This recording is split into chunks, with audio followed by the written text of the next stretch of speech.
जी हाँ दोस्तों, बना दिया है बवाल रिकॉर्ड खेसारी लाल यादव बहुत ही बवाल टक्कर से। और कैसे बने हैं बवाल रिकॉर्ड खेसारी लाल यादव, तो दोस्तों आइए इस वीडियो में पूरी जानकारी देने वाले। अगर उससे पहले खेसारी लाल यादव का सच्चे दिल से फैन होंगे तो वीडियो को लाइक करके चैनल को सब्सक्राइब कर लीजिएगा। तो दोस्तों आइए बिना टाइम लेते वीडियो को शुरू करते हैं। दोस्तों आप लोग को बीच में ब्लैक विजन मामले पेश करेंगे जिसमें शामिल रहेगा 1, 2, 3 घंटा। तो दोस्तों आइए पहले ब्लैक व्यूज देख लेते हैं। दोस्तों 1 घंटे में व्यूज लाया है 13 के और लाख लाया 27 के, कमेंट लाया 4.9 के। 2 घंटे में बात करें तो दोस्तों 2 घंटे में व्यूज लाया 16 के, लाख लाया 37 के, कमेंट लाया 6.2 के। 3 घंटे में व्यूज लाया 1.1 के और लाख लाया 44 के, कमेंट लाया 7.3 के।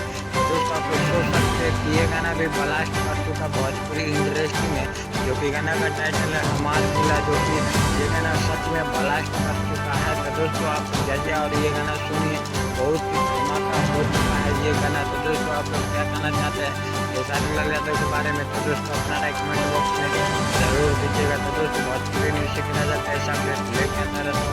नमस्कार, प्रणाम दोस्तों।